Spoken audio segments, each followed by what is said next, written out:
Representative Porte. I'd like to call the Board of Public Works and Safety meeting to order for Tuesday, May 16th. Begin with Pledge of Allegiance. Mark Schreiber.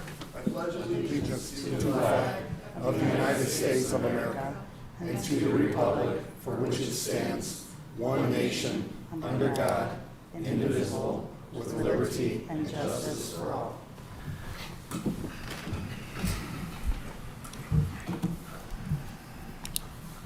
Approval of minutes. Do I have a motion? So moved. Second.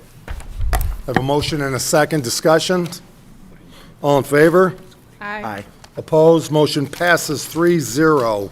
I do not have any public comment cards in front. Nothing on social media. Clerk, Treasurer, Parthun. Okay, we have payroll in the amount of $491,454.65. I move we approve the payroll. Second.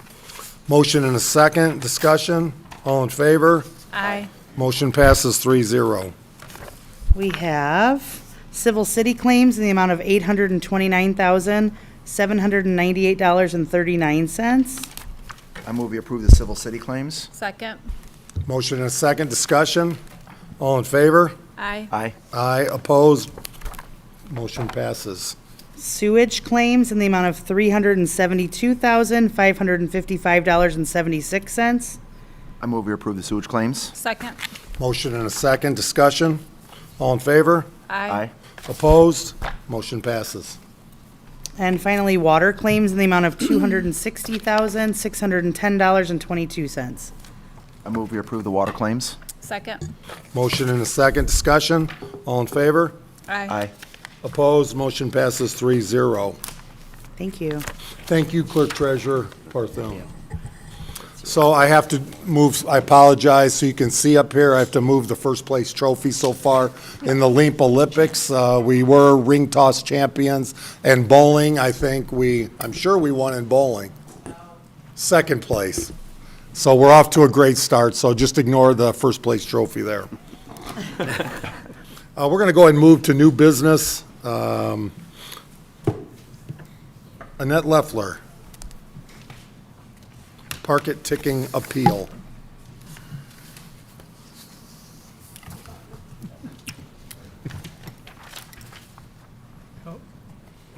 I have 2 ticket appeals. I did not send them to the police department for remarks because they were both kind of cut and dry. The first appeal is for ticket number ORDN-23-341. She received a ticket for parking wrong side to curb in the 200 block of Ridge Street. She stated that she parked there just a few moments to get paperwork because she had a doctor's appointment, and that she was only inside for a few moments. She was running late. That's basically what it says. So, you know, we're normally not too flexible, but It was just Mother's Day, Mayor. I know. We should- Mother's Day gift. Maybe we should, yeah, give her a break. I would like to add that when she came in to make her appeal, she had a small child with her, and she's quite visibly pregnant. Do I have a motion to void the ticket? So moved. Second. All in favor? Aye. Opposed? Motion passes 3-0. Thank you. The second ticket, the gal received the ticket. It is ticket number 69134, and it's parking in a restricted zone, the 1 a.m. to 6 a.m. restricted zone. It's the area of the zone is right outside of our parking lot on Maple. And she put pictures with it, and I wanted to show to, because I didn't make a copy. She put pictures of where the sign is. You can see. The sign that states restricted area is turned the wrong direction, so it can only be read if you're driving the wrong way down Maple. So that's the purpose for her appealing this ticket, is that the sign is not readable. Streets, Chief? Straight. Yeah, it's, you want to see it? We've Do you got agree? copies. Yeah. They've got the pictures. Motion to void the ticket?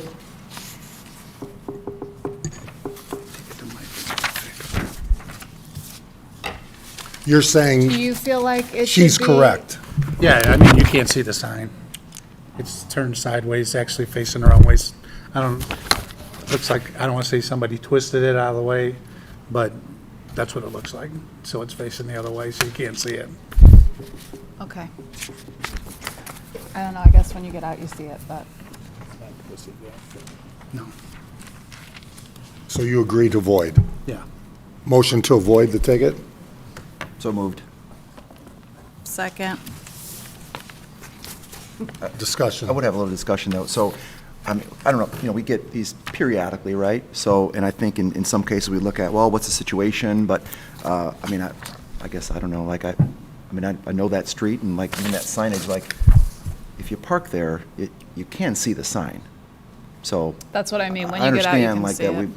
we have a responsibility to make sure that it's clear, but, I made the motion, so I'm willing to go along with this, but I'm a little concerned that, like, people just will kind of, whatever the reason they can find, to get to turn over the violation.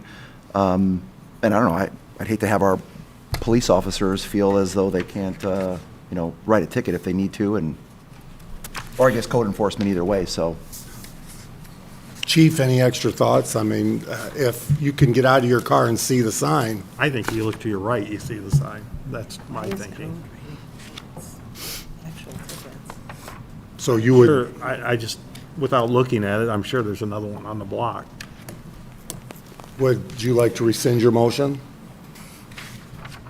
I will second if someone wants to rescind. If you believe, I support that. I'll rescind the motion. I will second that. Do I have a motion to, Or I think I made the motion, right? I think I made the motion, right? You made the motion to Oh, void so, it. so. would you like to rescind? I'll rescind. And I will second that. So you can, in support of streets and police, you can see the sign. Do I have a motion to deny the appeal? So moved. Second. Motion and a second. Discussion? All in favor? Aye. Aye. Motion passes. Ticket is denied. Ticket appeal is denied. Courtney, Thank who do I give this to now? I'm not sure of the process of who do I give this to make sure that they know they have to pay this ticket? I think Nick Owens will have to do in the system, but if it's from code needs to notify. Okay, no, it was a police written. Oh, then I can notify them. You can give it to me. Oh, I'll give it to Nick. Okay. Okay, thank you. Beth West.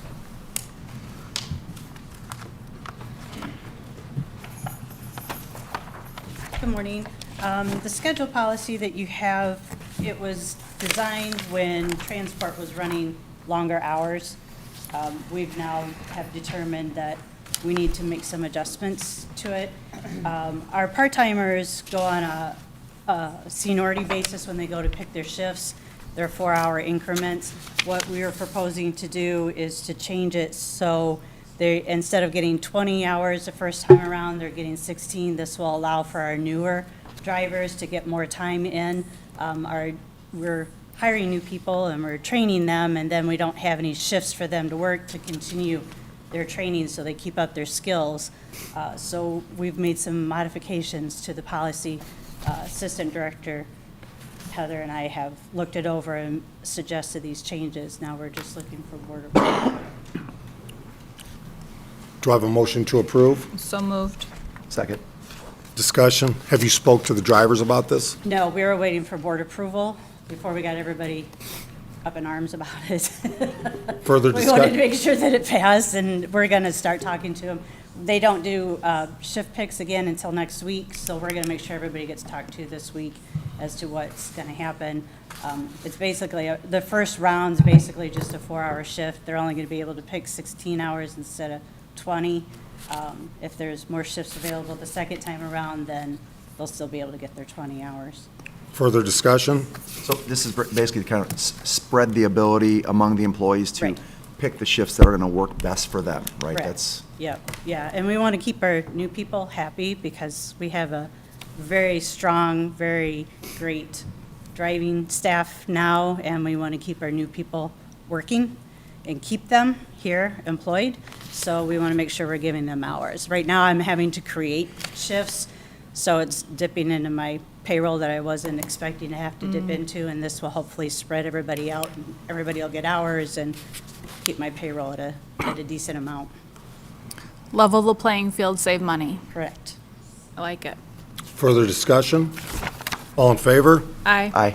Opposed? Motion passes 3-0. Thank you. Mark Schreiber. Morning. Good morning. For the last 11 months or so, we've been having informal discussions with the Northern League, which is a baseball league that comprised of summer college players as well as some professionals, kind of a hybrid league.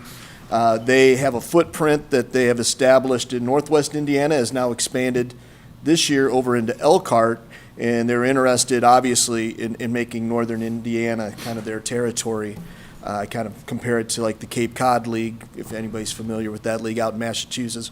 Small geographical area, but with a lot of high-quality franchises available there. So with that, Don Poprovac is here this morning.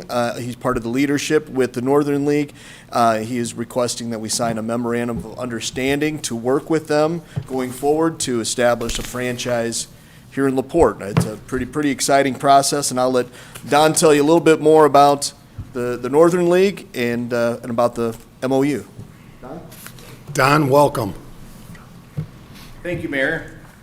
Members of the Board of Public Works and department heads and staff, appreciate the opportunity to come here today, talk about our league, talk about LaPorte and where it fits in the overall picture of our league.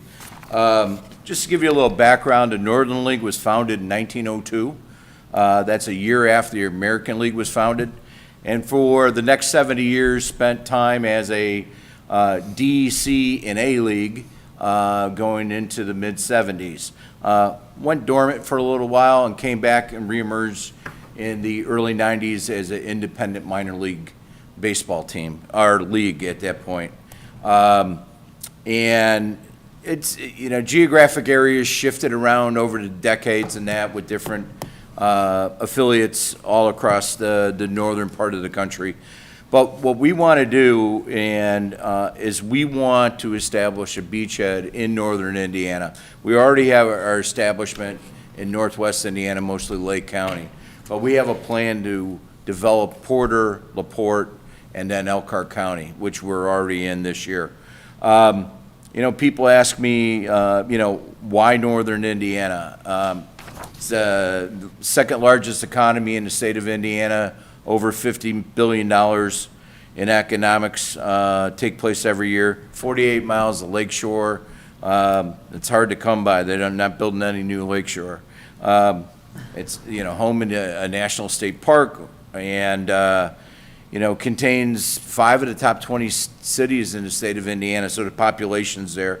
The box that we want to play in, which is basically from the Illinois-Indiana border to Elkhart. That's 1.5 million people that live in that box. Certainly, it's diverse enough and large enough with population to support our league.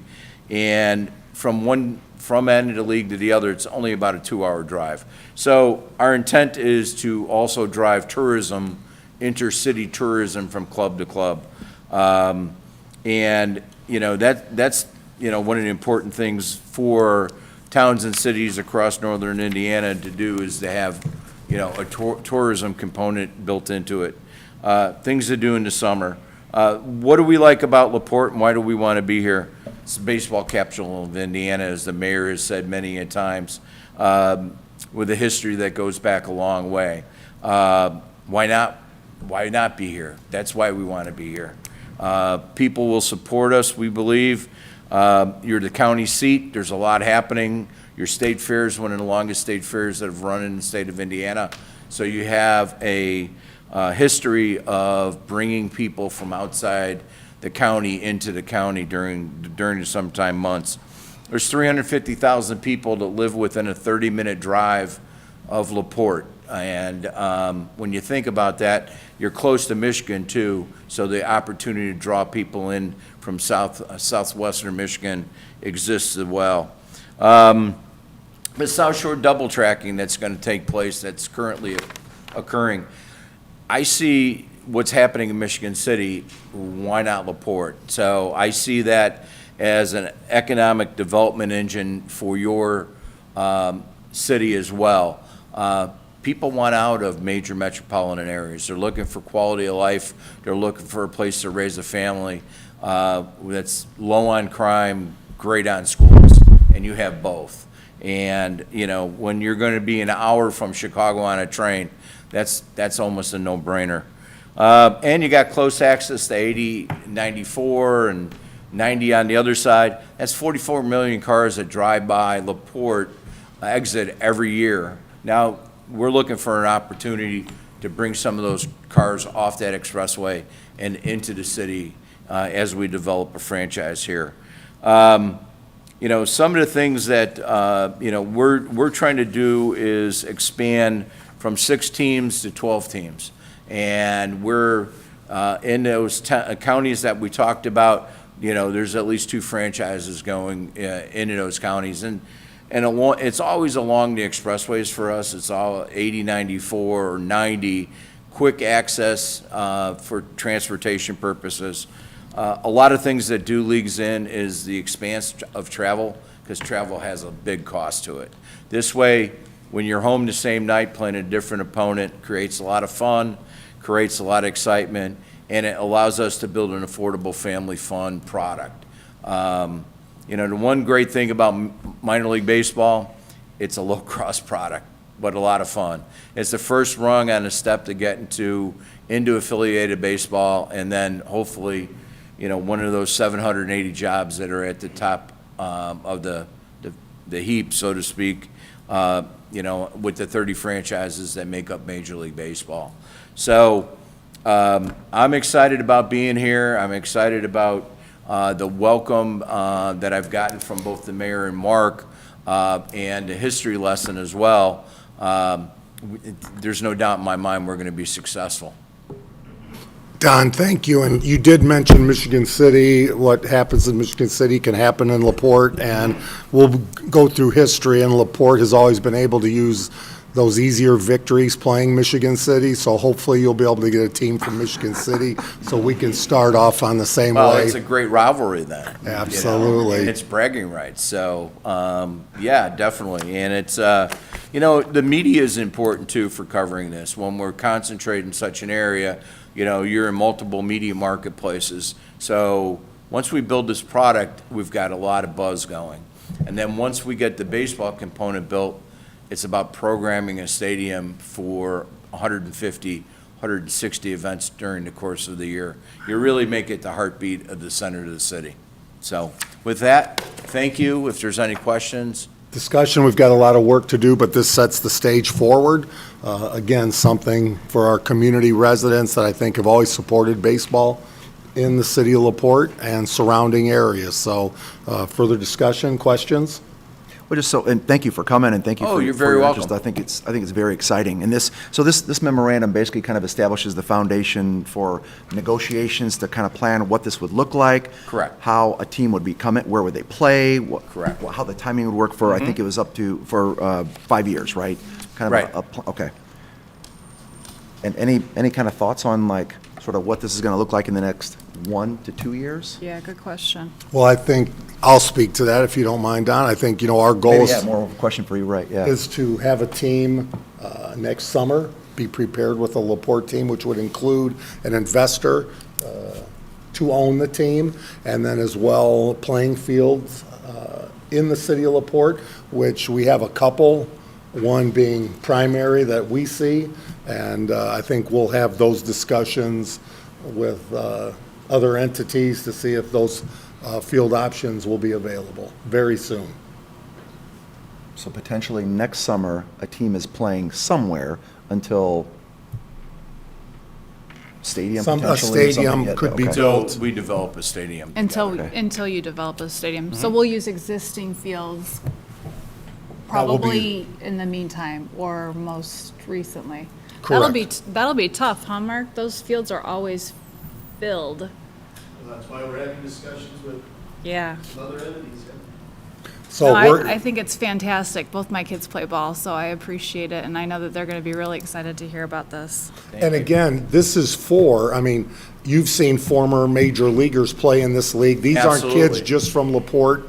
These are Right. people I from mean, all over. Charlie Finley used to own the Right. Oakland Athletics. He lived here.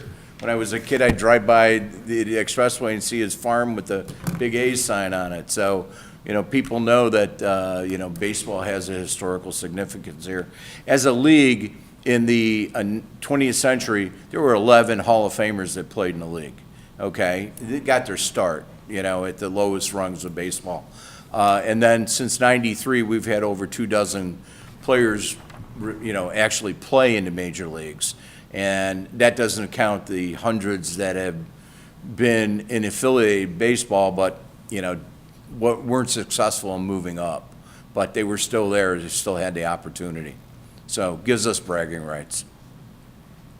Further discussion? All in favor? Aye. Opposed? Motion passes Did we have a motion? I don't remember. Oh, Do I have a motion to approve? So moved. second. Motion is second. All in favor? Aye. Aye. Opposed? Motion passes 3-0. Thank you, Don. Thank you. Mark Schreiber, contract, 4th of July fireworks. With the, in recent years with the J.C.'s not being active any longer, obviously the fireworks have been in question. Last year, we had the fireworks over Clear Lake in conjunction with the 50th anniversary of LaPorte County Symphony Orchestra. So we had a wonderful concert out there, fireworks after. When the question of fireworks came up this year, obviously, we have a lot of construction going out in Fox Park. So our conversation turned with the LaPorte County Fairgrounds to see what interest they had. We've again had some discussions over the past few months where we basically have come to somewhat of an understanding. They did ask us to sign the contract for the fireworks. We are working to find a sponsor for those fireworks. They've also asked us to provide some traffic control out there, 2 to 3 officers. I've discussed that with Chief Breton. And then we're also coordinating trash pickup with Waste Management to follow the event. Obviously, the fair is starting very quickly afterwards, so that was a big concern of theirs. They'll be providing the site for free, coordination at the site. They'll also be providing traffic assistance, food vendors. And so we looked at it as an opportunity to make sure LaPorte has fireworks for this year. We are the capital for the day. Kiwanis Club took over the parade, but they don't have the means by which to do the fireworks that evening. So we figured this collaboration would be the best possible solution. Motion to approve. So moved. Second. Discussion? Are we approving a 5-year contract with them? No, I believe just the one-year contract. I know they submitted one for multiple years, but I think we're just doing the one. The one we show is So a we're just 3-year doing- contract with 2 optional. And we're looking for a sponsor to pay for the cost of it? Correct. Okay. But there is a second contract that's just for 1 July year. 4th. Which is, Of 23. Yeah, I believe the only thing we were proposing was to do this year. I think obviously the fireworks company probably has multiple options in there to go longer, but we don't have that agreement with the fairgrounds, so I think this really is a 1-year, 2023. so with that motion, this would be the contract service agreement for the 1-year, July 4th, 2023. Yeah, so to clarify, but that'll be my motion for the 1 year. Agreed. I agree with that. What about what happens for rain date? Typically, we can arrange a rain date with them. I think we'd have to work that through the fairgrounds. Obviously, they have the fair right afterwards, so if we were to arrange one, it would be later in July. Okay. So are you thinking in that instance that if there's, a a heavy rain where you can't do the fireworks, then we not have fireworks? Or- No, I just, Typically, there's a I rain just date, wondered there's a rain date what, associated with most fireworks contracts, so we would have to figure that out with the fairgrounds, obviously, if we wanted, that's where we would want it to be, so. Obviously, the fair is right on the tail end of this, goes for the next 2 weekends, so it would just be a coordination effort with us and the fairgrounds for it. gotcha. Okay. But I think there's also the rain date, not scheduled for a date within 90 days following the original display date. Displays postponed due to inclement weather not rescheduled for a date within 90 days are subject to a cancellation fee, so it would have to be within those 90 days. Which makes sense, because For us. otherwise our summer's Correct. over and, Further discussion? Hearing none, all in favor? Aye.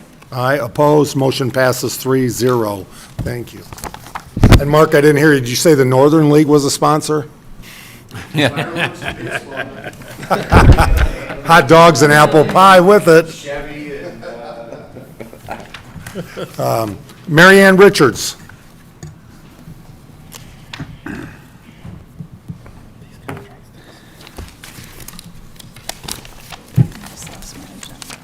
I need to get the documents. You gonna open these?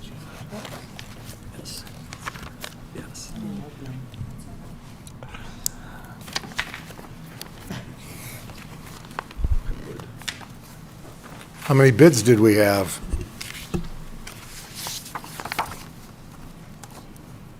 I have 2 bids for electrical and 1 for lead hazard.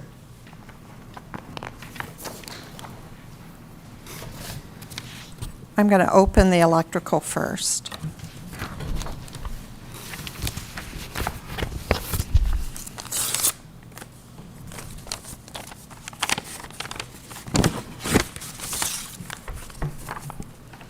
The first one for electrical is Closed Circuit Electric. And their bid for the 3 houses is $10,650, 10650.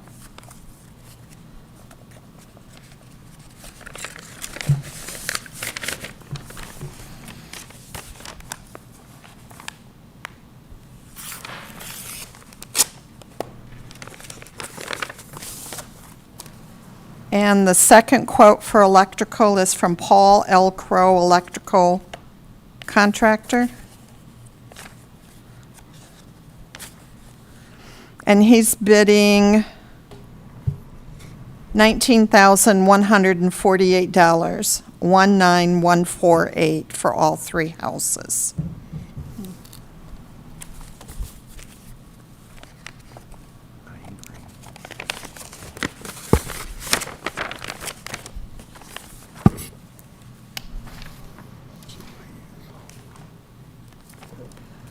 The next quote, I only received 1 rebid from Langley Construction. For the same though, correct? For 321 Niles. So this is for the lead. Right. This is the lead hazard reduction.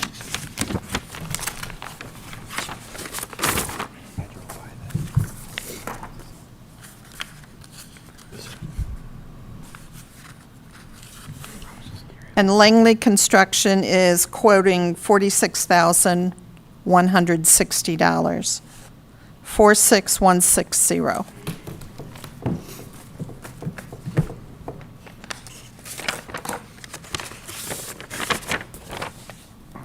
So the first would be to award, not to award, but to approve electrical repair bid? well, sorry, I interrupted. Don't we have to have the lead removal done in order to do the electrical? Correct. Yes, but we can award contracts both at the same time and then stagger the starting dates for the contractors. Because I believe it's been made clear, whether we agree or not, that the lead has to be done, and then before we do anything in the future, we're going to have a plan moving forward that may or may not include doing this type of work.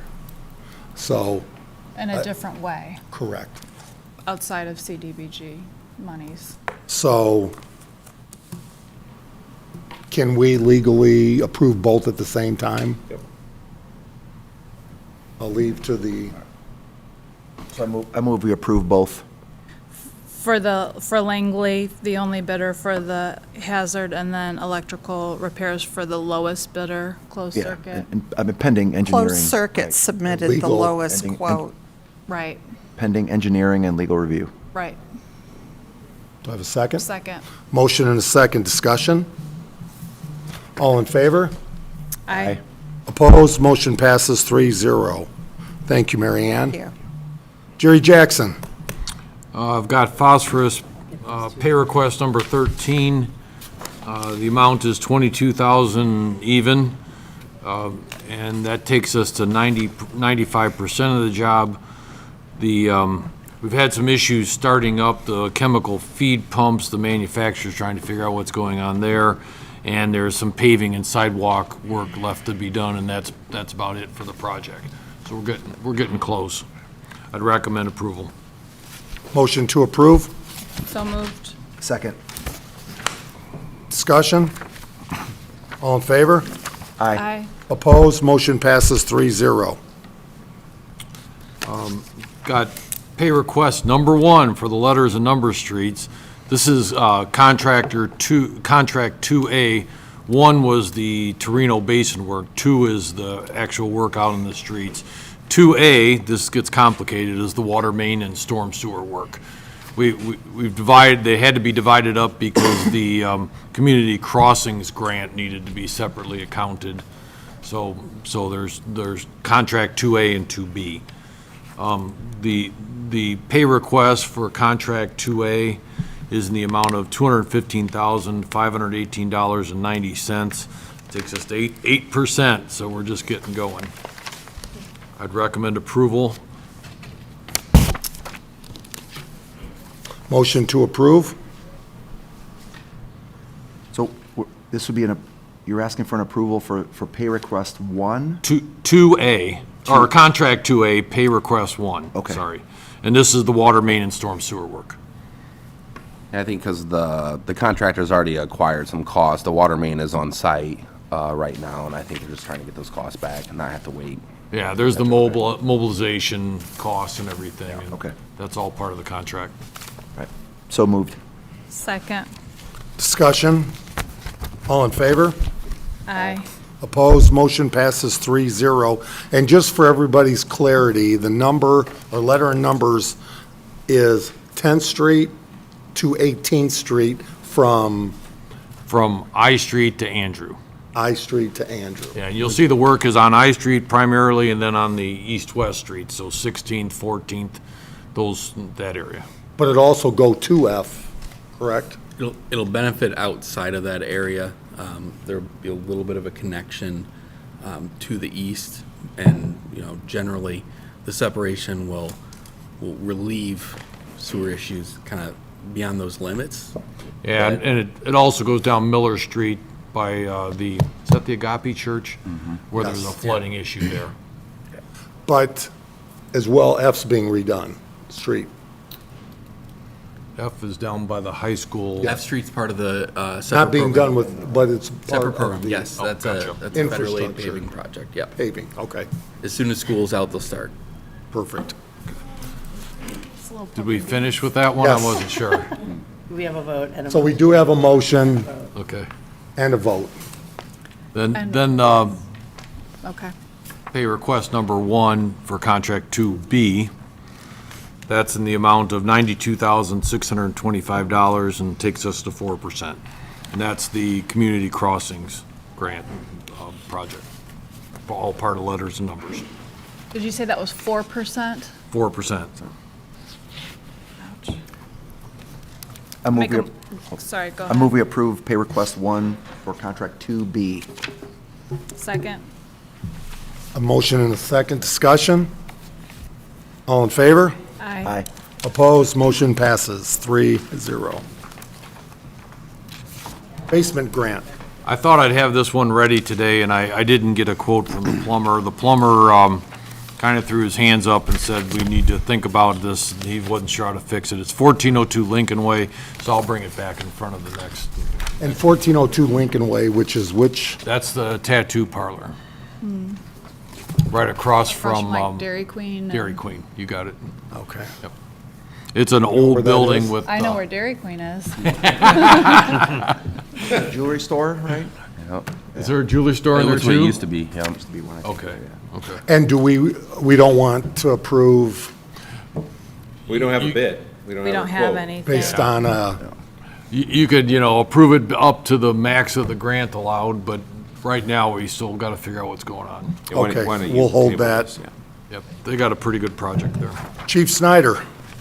Thank you, Mayor. I have submitted to the board a contract with Fire Service Incorporated for the construction and purchase of a new aerial truck for the department. This is a culmination of about a year's worth of work is what you're looking at in the contract right here. Short of it is that this would be replacing a current truck that we already have. It's not one that we would be adding to the department. It's replacing our 2006 aerial. It's the only aerial that we have on the department right now. We went down to one aerial device a few years ago. But it has reached its life expectancy, especially with ISO ratings. They set, and NFPA sets a standard of 15 years of frontline service and 25 years of completely getting rid of it. Since we don't have a backup aerial device, that 15 years is the magic number for us, and as you can see, we're already past that with it being a 2006. So we'll keep the current one? We're not, No, we will sell- not be keeping the current one. Okay. Actually, we have a interested buyer in a local small community that would be interested in that. We've used brokers in the past to sell these trucks. It would be really nice if that does go through, especially with the pricing on used trucks being at a premium right now for a small community like that. And also, we wouldn't be driving it halfway across the country to get it to the new owner. But there'll be more to come as we get closer to its non-use and the. Would that be without using a broker even? Yeah, Because without using a someone local- broker, okay. we'd be able to arrange that in our governmental units. We've used that before, where Indiana state law allows for us to trade equipment between government units, and in this case, money is considered a trade item. So we've been able to sell them directly to other communities locally. Knox was one of them that we did several years ago. I mean, I shouldn't say Knox, I'm sorry, North Judson. We sold one of our trucks to them. And it worked out great, and they used it for a long time afterwards. It just had reached its life with us that we weren't able to use it being a bigger city.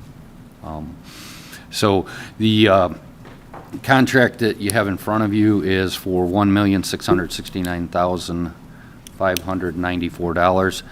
They do offer a discount of $83,325 for full payment up front, for the actual price of the truck of $1,586,269.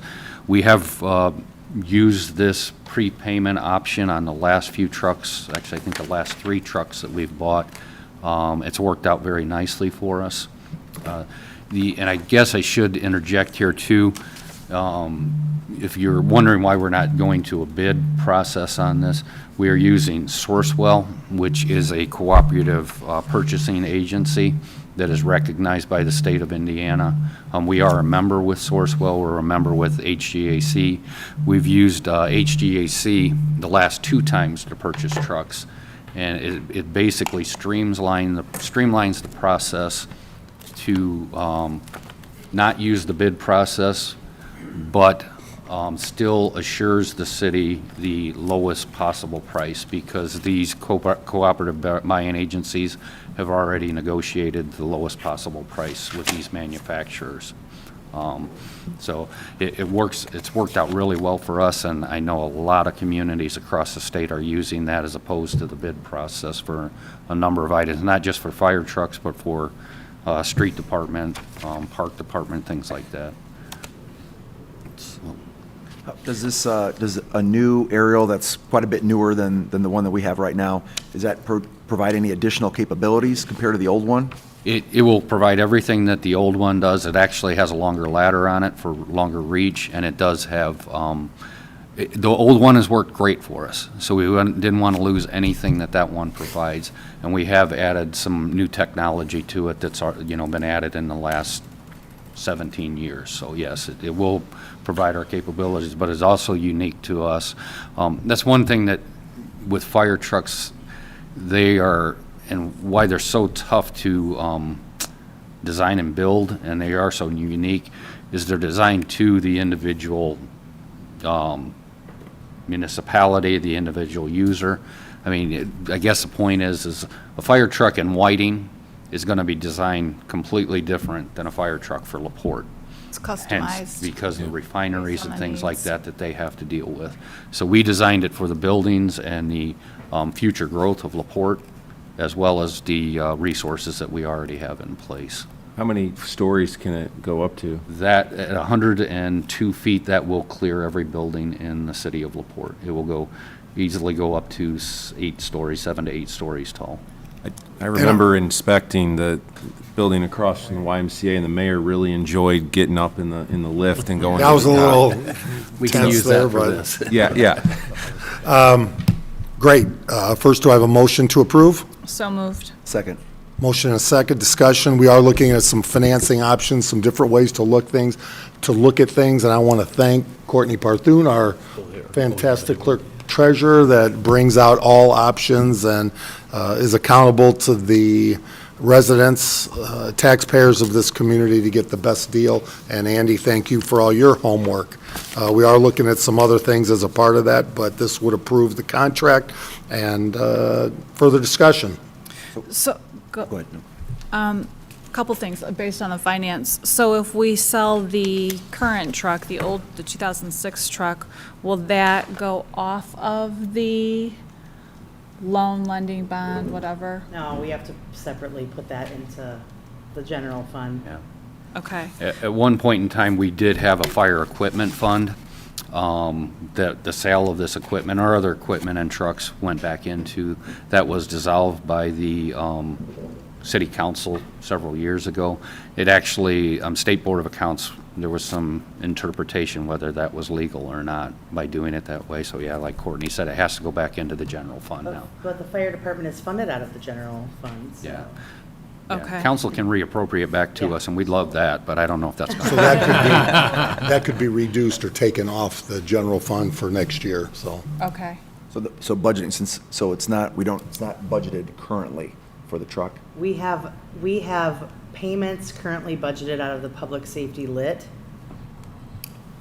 but that was in anticipation of financing, so we're kind of we're trying to back into financing right now, based on a payment, so the life of the financing is shorter based on what we had previously budgeted, but we're looking at all sorts of options right now, so I'm not gonna, once we have that nailed down, we can bring it back to you to. That'd be to look nice at, yeah. to know. So that we can take, in other words, you're saying we're not doing the financing because we're trying to take advantage of the discount, right? We'll take Right. advantage of the discount, yeah. And then my other question was, it says that it'll be ready within 24 months. Is that how long it's going to take?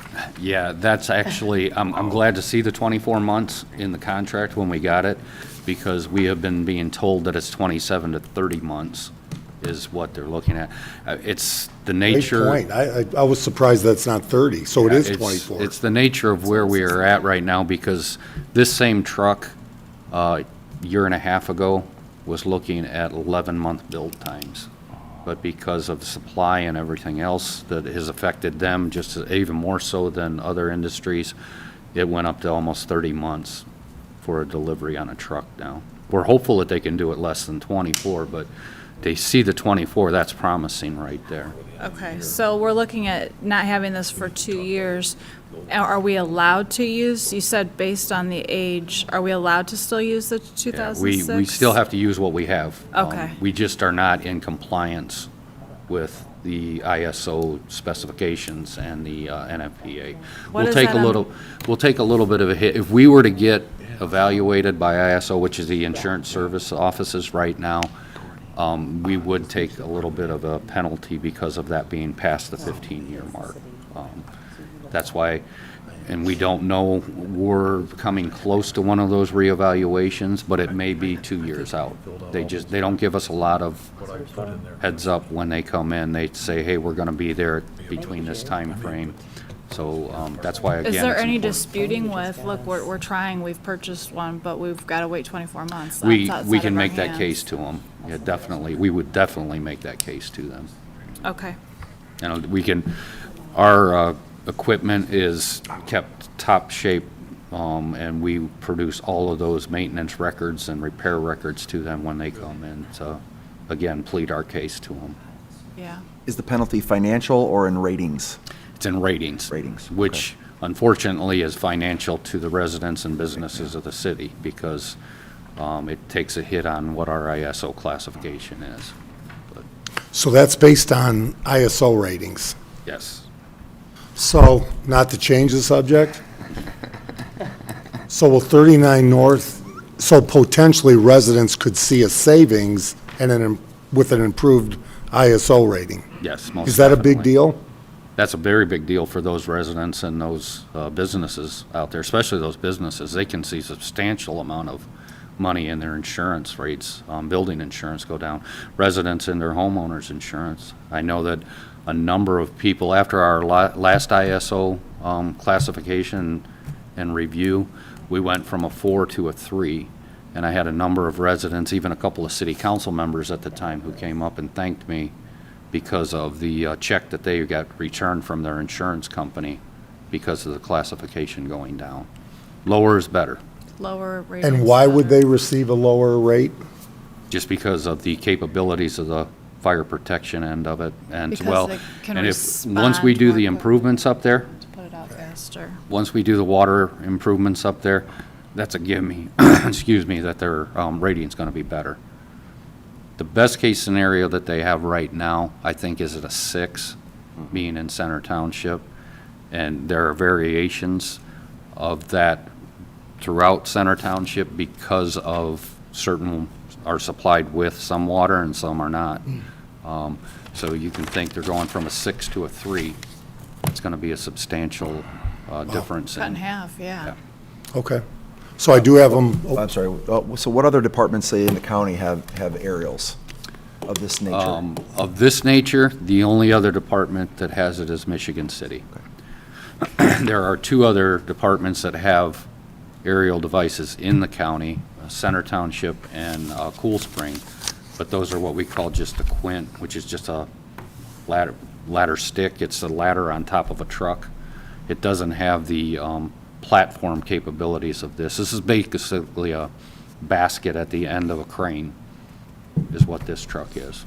But it has been proven itself over and over again over the years that where that just a ladder would not have worked, especially, I mean, we've been called out more recently this year than ever, and probably the last year, we have been called out into the county to help with other departments, down to the Kingsbury Industrial Park.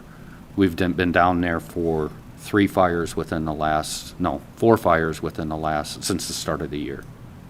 3 of Since the them start were. of the year. Since the, So, yeah. yeah. We were able to assist at what the steel plant, which used to be a roll coater down there. They've had 2 of them down there themselves. We assisted with a fire in the Kingsbury Circle to go in there and help them with that, extinguishing that fire also. we appreciate your teamwork and willing to work with other departments. Thank you, yeah. We're glad to do it. We have a mutual aid agreement, and we will be happy to honor that That's always. how it should be. So, We need to take a vote? No, we do have a motion and a second, not a vote yet. So Okay. further discussion. so is the motion To approve the contract purchase. on any financing? No, just the contract. The to get ball financing, rolling. depending on how we do it, we'll get a timetable of the different, if we do it as a lease purchase option, which I think is, thank you, Nick, which I think is the route we're gonna go, there are different, governing bodies that it has to go through, and we'll get a timetable of that from our bond council by next week. So it will definitely have to go to council, but we'll keep you guys, you know, on the up and up, so you know what's happening, yes. Fire Station Building Corp will probably be a part of that. So we'll keep you updated depending on which route we go. So I do have a motion and a second. Further discussion? All in favor? Aye. Aye. Opposed? Motion passes 3-0. Nick Minnick. David, do you want to, there's questions. We do have outdoor seating application for Hot Spot Cafe. Normally, we kind of approve them annually based on board's initial approval. They submitted a new application, so it never hurts to go back and review and approve. David's done the ADA review, so if there are any questions, he's here, but we would recommend approval of the outdoor seating application for Hot Spot Cafe. Motion to approve. So moved. Oh, second. Second. Motion and a second. Discussion. I'm starting to see a lot of interest in the businesses put the outdoor Oh, yeah. seating, and it seems to be becoming more and more popular. Should be. And hopefully Big this was draw. a very easy process. This was, I think, this was our first outdoor seating application on our new OpenGov platform. So you could see all the activity That's- on yeah, the that's- front page. David, Sorry, no. David Heinold. Oh, yeah. David Heinold. Would you like to speak on it? Is it any different than what she's requested in the past or has done in the past? Oh, it's the same. It's just same 2 tables, chairs, fencing. It's all the requirements. So you don't have any concerns? I've actually sat at that patio. You can. There's enough space for everybody to get around there, and at the intersection too. So you're here just to answer any questions? Yeah. Further discussion? I've heard a lot of great feedback from local folks as well as from outside of our community about some of the outdoor dining, and I don't know, I think it kind of certainly adds to the vibrancy of the downtown. If we can remove the truck traffic off Lincoln Way, that will add so much, and I really appreciate that Mr. Minnick and Mr. Phillips, and I'm sure the entire team here, are working on alternative ideas consistently, because that could be wonderful for our downtown. Yeah, it absolutely will. All in favor? Aye. Aye. Opposed? Motion passes 3-0. Zayo subdivision. We had a approval of a preliminary plat at the Plan Commission already. This is for Zayo subdivision. It's subdivision of essentially one lot being subdivided into 2. I've reviewed, David's reviewed, I think Plan Commission's approved. We would recommend approval of this. Motion to approve. So moved. Second. Second. Discussion. Could be there a quick explanation about this? Yeah. So the lot is actually located behind a couple of residential lots on Bach-Larson Street there, or Boston Larson Street.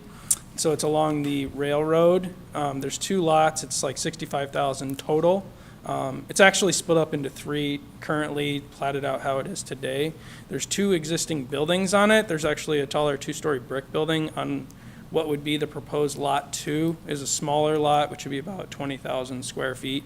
That's the lot that would, that's been provided on the plat. The Board of Zoning Appeals approved a variance to allow the reduction in lot size because it's less than the 80,000 square foot minimum that's required by the M2 heavy manufacturing or heavy industrial zoning district. And so the 2 lots will actually be provided with a mutual access easement for public utilities and access to lot 2 because currently in the ordinance, they're not allowed to have a lot without direct road frontage. So that easement actually provides lot 2 because it's an interior lot away from Boston Street with access for, and then public utilities can access for any of the needs that may come up. But pretty straightforward. The easement is recorded on the language as well as the plat, and the Board of Zoning Appeals also has a condition on the approval of the variance to have that in place.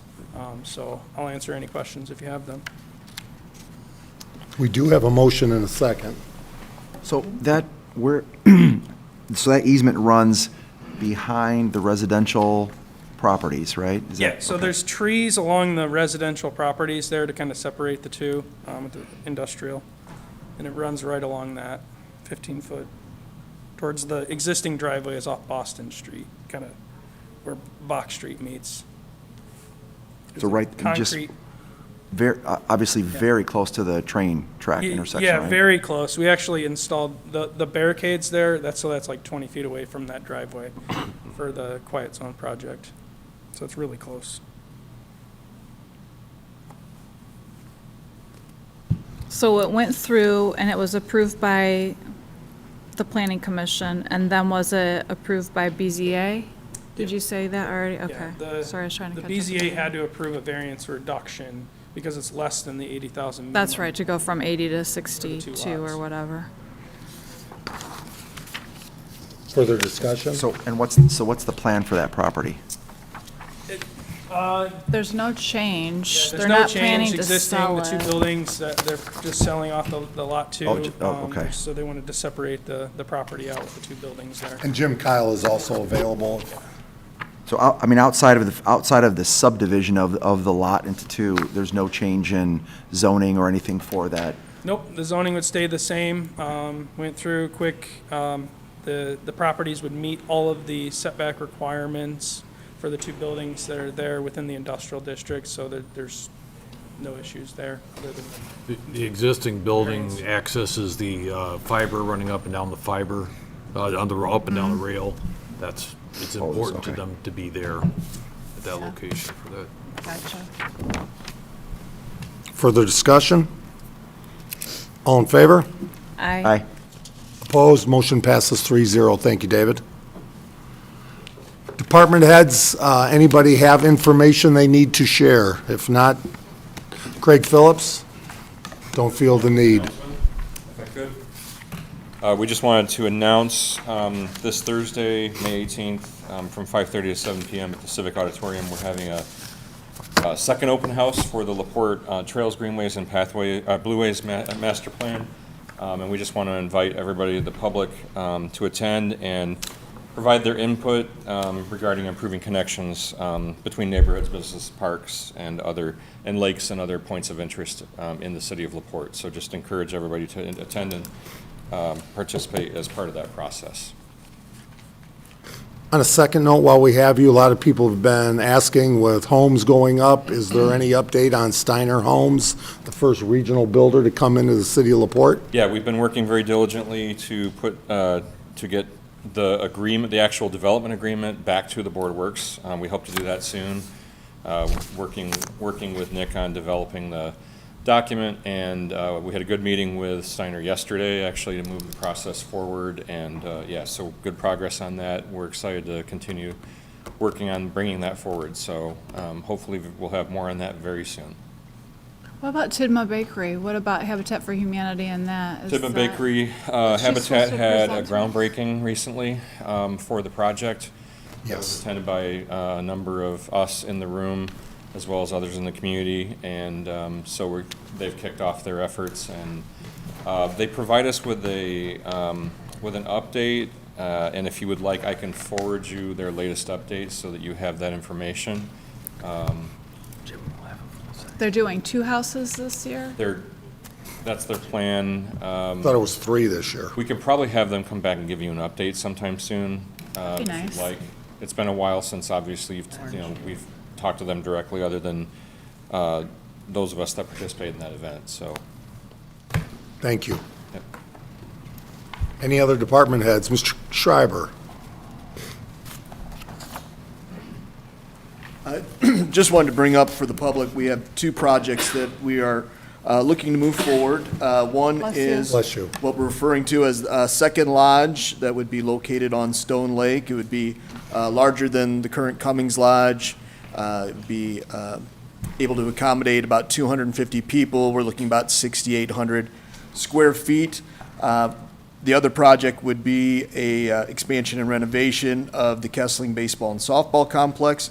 Both these projects will be presented to the Park Board on Wednesday, And then we will have an open house on Tuesday, June 6th, from 6 to 7 p.m. at the park office for any public input on the projects, if people want to come in, take a look at the drawings and kind of see what we're considering. We don't have timetables firmly established for either project, but we are moving in the direction of getting park board approvals and wanted to get public input on them. Thank you.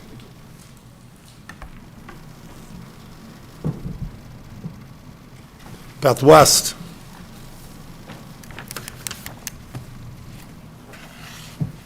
Just a couple reminders to the public. Our summer passes are going on sale starting next week. They're going to run for 3 weeks, but the passes are good until Labor Day. Also, anybody in the public that's scheduling transport rides, please give yourself extra time.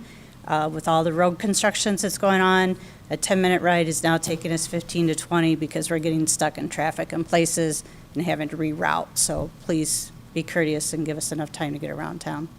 And by the way, thank you to the public for understanding about all the construction, which is progress in our city. We have quite a bit happening, and we appreciate everyone's understanding.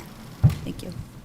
So quick question on that. I've had a couple questions about the purpose of the Pine Lake Avenue reconstruction. I've certainly have seen working Firsthand. on the seen on the sidewalks and the drains, but are just redoing the. Yeah, so they're going to repave Pine Lake Avenue. So in order to repave Pine Lake Avenue, Could you they're doing speak up, Mr. Minnick? Yeah, in order to repave Pine Lake Avenue, they're doing a couple things first. They're replacing castings that have been broken. A lot of them have been broken along there. And then they're also, they are required to replace ramps, handicap ramps, accessible ramps, to meet current standards. So, I mean, and in order to do that, they actually have to detour around the ramp per federal ADA ProAg standards. They have to close a lane in order to replace ramps. So a lot of that work is done on the northbound lane. Hopefully they're getting it wrapped up on the southbound lane, and then they're going to start looking at paving. So I think we're still looking at a couple weeks out for paving, but we will start seeing some movement in how lanes shift. At some point, they'll actually shift to the outside lanes, and there'll be work on the center. So it'll be a process, but the whole project, I know in the pre-construction meeting, I said, you know, we need to be careful about 4th of July. That's a kind of an issue with traffic and everything, and they said shouldn't be an issue, should be done well before that. So we're looking at May and June, probably not into July, to get the project wrapped up. Last update I had. And repaving would then be next year? No, this year. Oh, still this year, but Yeah, just all after of then? all of that should be done. Okay.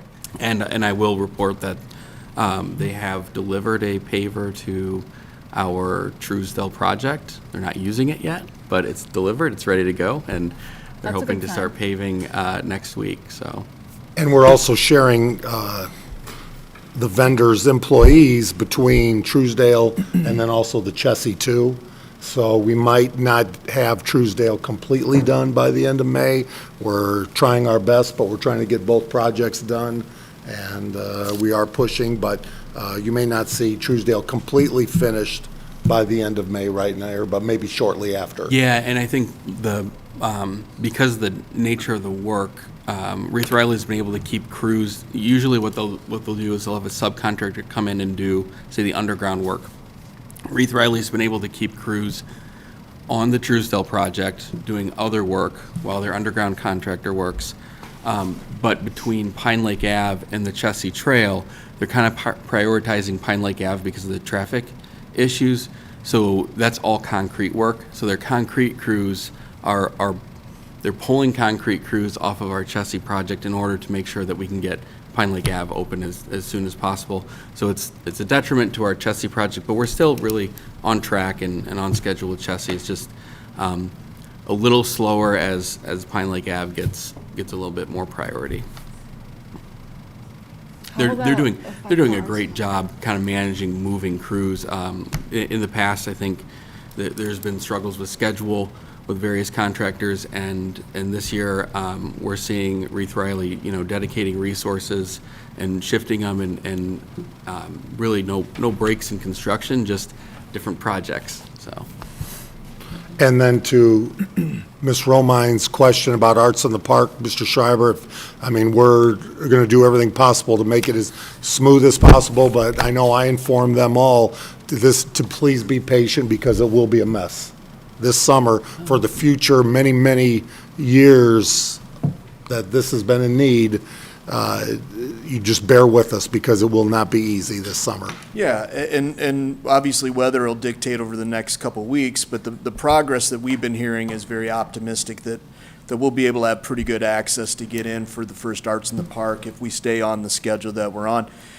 Maybe a little more concerned about the Memorial Day ceremony, but we've made it perfectly clear that we need to be able to get people in and out, especially older adults here in our community that typically attend the Memorial Day ceremony. So the contractor's very aware of what we're doing, and they're going to be very accommodating. So we'll get people in and out, but as the mayor stated, this is the cost of doing business, right? If you want brand new and you want improved infrastructure, you got to deal with a little bit of heartburn. But I really do believe that the Arts in the Park season will go very smoothly. Maybe the first week or two there might be a little bit of move here and there, but we expect to see substantial pavement by their second, third week. And that includes the parking areas that we've been adding to accommodate the crowds out there. So should be in really good shape based upon our meetings with the contractor at this point. I think what it's going to allow is for the first couple weeks of Arts in the Park, allow people to slowly move through the park and enjoy it as it's under construction. Silver lining, right? Silver lining. Other department heads? I had two matters real quick. Mayor, waste management contract. Yes. Thank you to Clerk Treasurer Parthune for reminding me of that. You were going to adjourn the meeting before we got that done. This has been obviously worked quite a bit back and forth with waste management, with utility billing department, and engineering. Nick and Nick's department's been very helpful. Courtney's department, Devin in utility billing has been very helpful at pointing out things that that on the ground that we need to make sure are in this contract. And after, I think, 5 or 6 versions, this is the final one, and we're ready to move forward with this. Obviously, we've been working kind of without a contract, under the terms of this contract, but without a signed contract with Waste Management. Last night, City Council approved new ordinance for the new rates. So I think we are requesting your approval. Courtney and Nick want to add anything, but their offices have been very helpful in pointing out specific things. Worked with, I think, Mark a little bit too at Parks Department, make sure they're getting what they need with their trashes as well. So, motion to approve. So moved. Second. Do I have a second? Okay. Discussion. I'll comment because there's been a lot of posts on social media I shouldn't say a lot of posts. A couple people that I think have made a lot of noise on social media about this. This has done a couple of these contracts. Nick's done a few more than I have, but Waste Management has always been very responsive. They have people here locally. I think I've mentioned this at previous meetings. When we had to reach out to RTS, and of course it was during COVID, but we're on Zoom with people in New York City, right? There's no connection here or hometown benefit that you would get that we get with Waste Management. So, and for the last 4 years, we've received the most complaints I've ever dealt with in any situation from the previous supplier. This is a transition, and actually, this contract or the amount of garbage that is due to be picked up is no different than the contract since 2010. Correct, yeah. We have had essentially the same service since my review of documents, which is 2010, and it may be well before that. But the only difference is, we're moving to a carded service, which is going to allow over the long term to not see the increases that we see. So we see annually about a 2 to 4% increase in rates since 2010. when we had RTS, they locked in a price for 4 years, so we didn't see any increase. But then when you look at But they tried. They tried multiple times to get an increase. But then when you look at the 2 to 4% increases, and then you project that past RTS, we're right in line with kind of seeing the same numbers. And we want to try and make sure that residents aren't getting a 4% increase if we can keep it to the lower side, and carts are going to help that. So that's going to allow Waste Management to have, fewer employees out of the truck lifting heavy things. It's going to reduce their overall costs. They can have less employees in a truck. Things like that are going to help us not have, a 4 to 5% increase in annual Or more. costs. Yeah, or more. For example, RTS bid the exact same package, exact same contract that Waste Management is working off of, and their 4-year average cost was over $26 a month. So I mean, to keep RTS, residents would have been paying, $10, $12 more, and getting the exact same service that Waste Management is providing now, and we wouldn't have had that connection that we have with Waste Management's local people. And we can't control that the previous supplier, RTS, picked all the trash up. That's not what the contract read. Correct. That's not, Waste Management did that previously, right? So, everybody's looking at efficiencies now, and nobody's going to pick up, including RTS, all the trash for only one bin. Yeah, 'Cause they did WM is working off of this contract. That's what they're doing. And if residents have more garbage than what our contract allows, you can call Waste Management or call WM. We should say WM because JSO corrects me on that. You can call WM and you can get another 90, this is what I did, you get another 96-gallon cart for $6 a month. You're billed through Waste Management. So your utility bill will handle what's on the contract, and if you have refuse needs outside of this contract, we can still help you. WM can still help you pick up on your same date. You can put both totes out. They'll pick them up. It's really easy. You can put your grass clippings in that tote. It's just going to cost. It's just going to cost you a little bit more. 3 biodegradable bags. $6. 3 biodegradable bags outside currently. For yard waste. For yard yard waste. Yard waste. April 15th through Use it October all. 15th. Yeah. Yard waste, not other waste. Is there going to be a spring cleanup?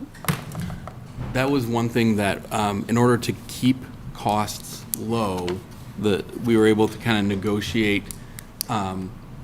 We have grants for the dumpster program. So dumpster program year-round, it's always available. So to keep costs low, we'll be doing one fall bulk trash pickup instead of 2 bulk trash Bring pickups. in. So essentially, we have a bulk program running year-round, and then we do one curbside bulk pickup. And we're able to kind of keep rates a little bit lower and then utilize grants to run the other program. So trying to reduce costs to residents any chance we can. We understand that it's a little less convenient to have, one curbside instead of two curbsides, but then again, we do have that kind of year-round The dumpster dumpsters. program. But I do believe they were only offering one to take your material down to Kingsbury to unload. They offered an alternative, and this is something that if the board would like to look at in the future, doing one, but then also offering a program where residents could take to the transfer station in Kingsbury, essentially as a city resident. We don't have that in place right now, but that's something that we can always At open up any time, they negotiations could and take it continue there. to adjust contracts to serve the community the best we can. But with us having a dumpster program, it didn't make a lot of sense to have residents take their stuff to Kingsbury, so. Does the city recommend what to do with the old RTS cans yet? 'Cause we get a lot of calls Yeah, at the water we, department about that. RTS has completely stopped responding to us, so I've set.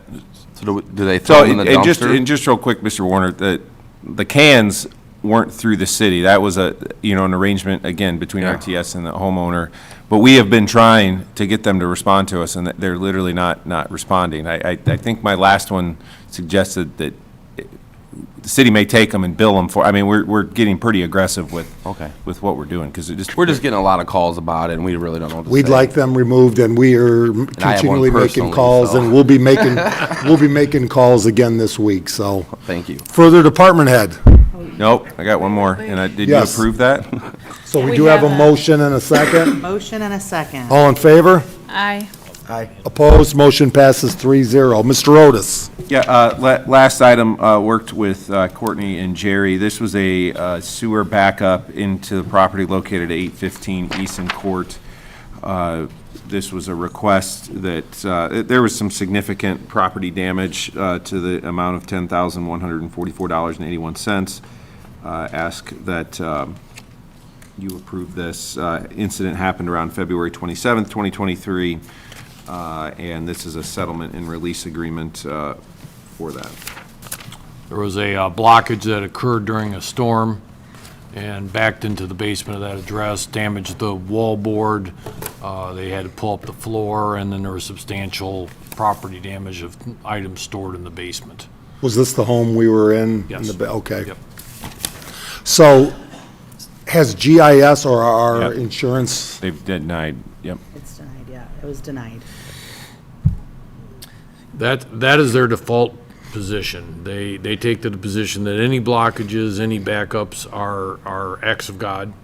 Our policy has been that if there's an extreme rain and a backup during rain, it's due to the combined sewer system, and you need to fix your plumbing. If there's a blockage, then the city is taking care of the damages. Independent. This has happened, there was a blockage and then it rained, so it was kind of a double whammy. But the blockage was the root cause of the backup. Motion to approve? I'll make a motion so we can talk about it. Correct. Discussion. So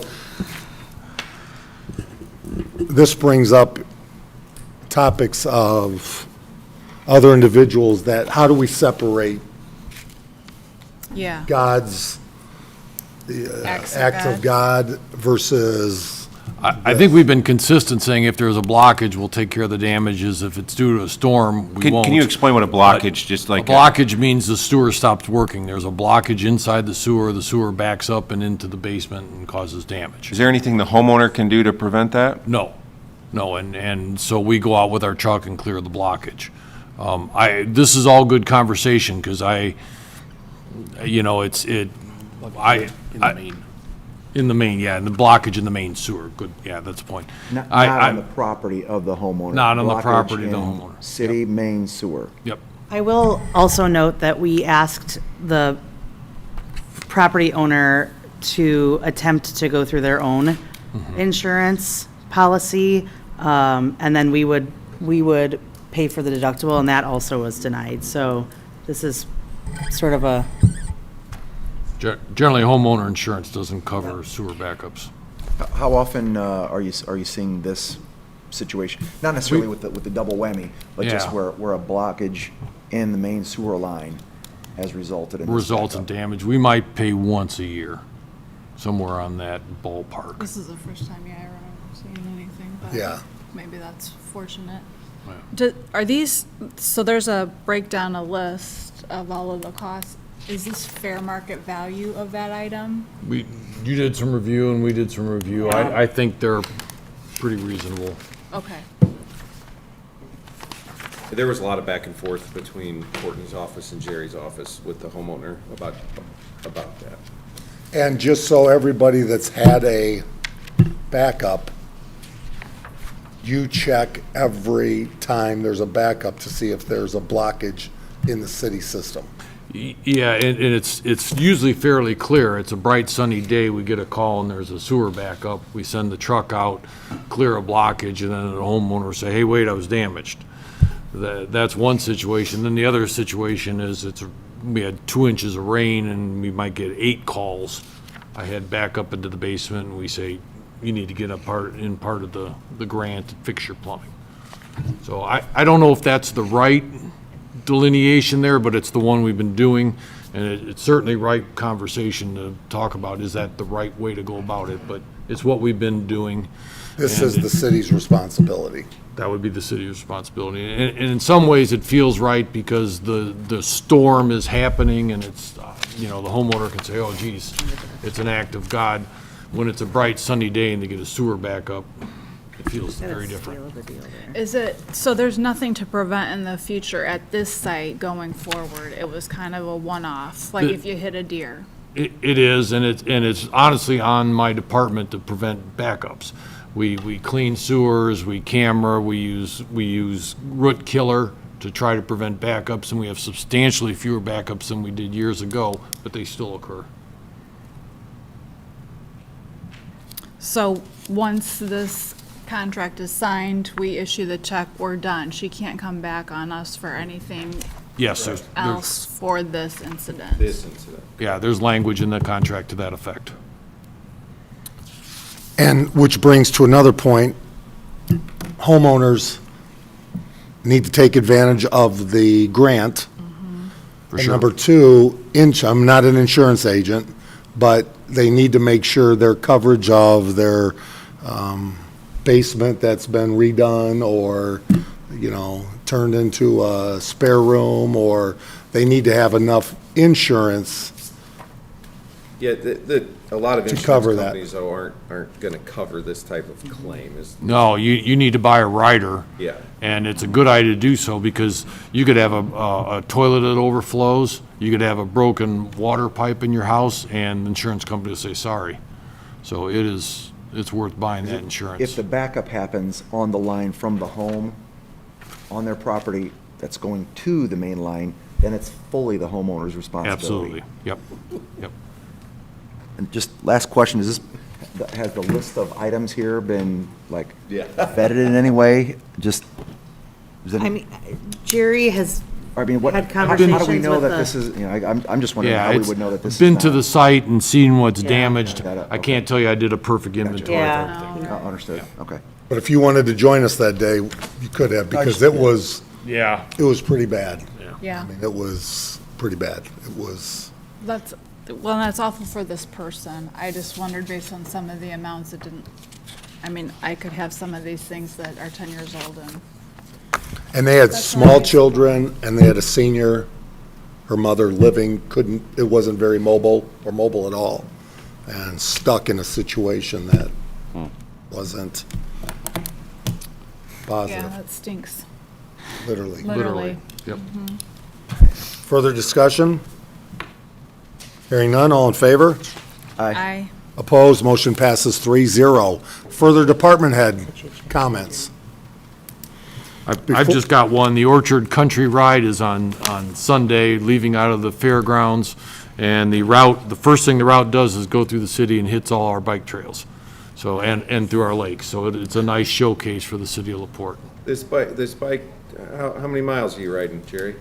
I'll usually do 100. Jeez. And Mr. Kosher will be joining you? Will be not available. You could do that. Where will you be? We can, I've done some hundreds. Yeah, you do. I've heard you say that. before we adjourn, just an update on 39 North. Signatures continue to come in.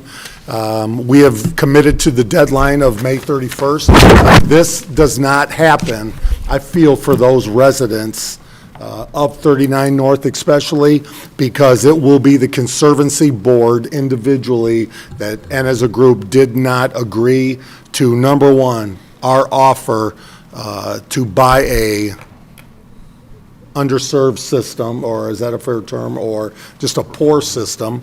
Number two, dilapidated, to fix the problems of the future and provide lower water bills, lower sewer bills, and now I find out potentially ISO rating will allow for reduced insurance bills.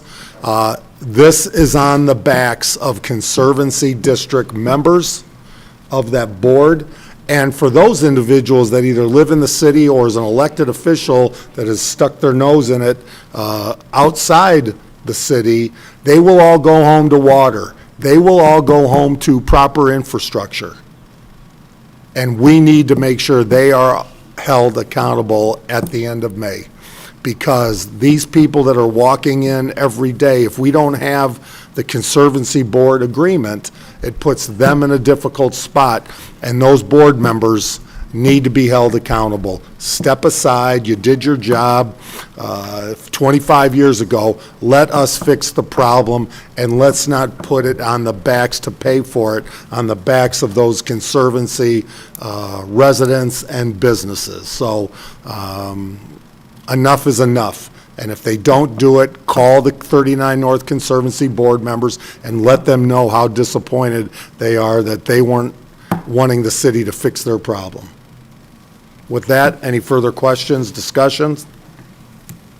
Do I have a motion to adjourn? So moved. Second. All in favor? Aye. Aye. We are adjourned. Have a great day, everybody.